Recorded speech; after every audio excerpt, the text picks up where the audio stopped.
rolling positions is important enough for it to have its own lesson, even though it's one topic. And the importance is for the fact that the only way you actually make money in options is if you get out of them properly.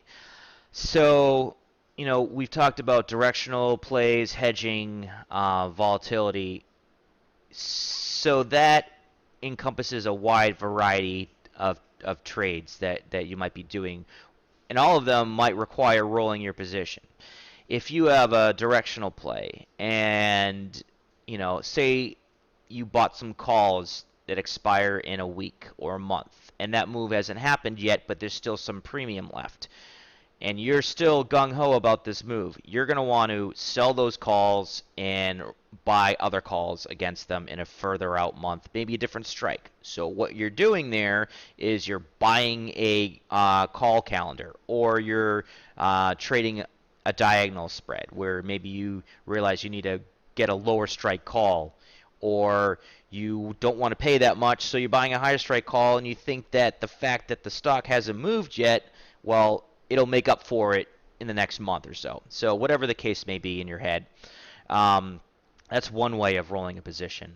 One reason why you want to roll a position. Also, obviously, if you're hedging your long stock with a put, if that put if the stock's drifted and you made money on that stock, and the put is worth like 10 cents and has a very low delta, again, we'll talk about delta, it's not really protecting your position, so you need to roll that put strike up higher. There is still some meat left on the bones of that put that you sold, that you bought, so you're going to want to sell that out and buy another higher strike put. Also, again, obviously, if the underlying dumped against you, but the put made money, you're going to want to sell out that put and buy our lowest strike put, like we talked about previously with the collar.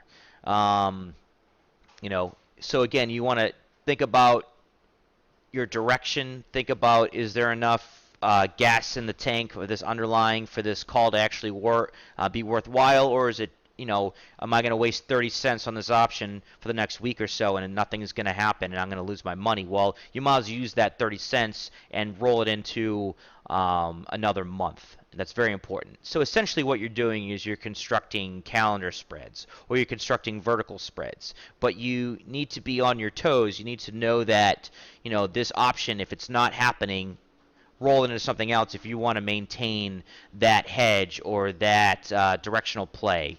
Or if your hedge has worked out, you want to capture that P&L.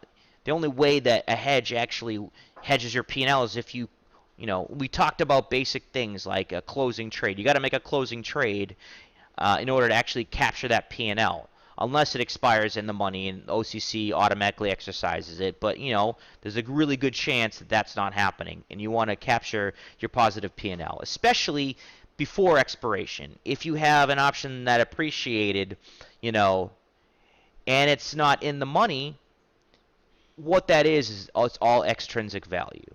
And, say you made 50 cents on the put from your caller, well, that 50 cents is real money, and you want to sell that out. And that helps pad your underlying position that caller was hedging you from the beginning. So these are the things to think about when you're rolling a position, and it's something you want to think about on a day-to-day basis. It depends upon the time left, and it depends upon the move. And those are things you need to judge for yourself, and you're going to kind of learn over time your rolling style. When's a good time for you to roll a position, and it's probably dependent upon a name. It's probably dependent upon if Netflix doesn't really move with a couple days before expiration, save that money, roll it into the next month.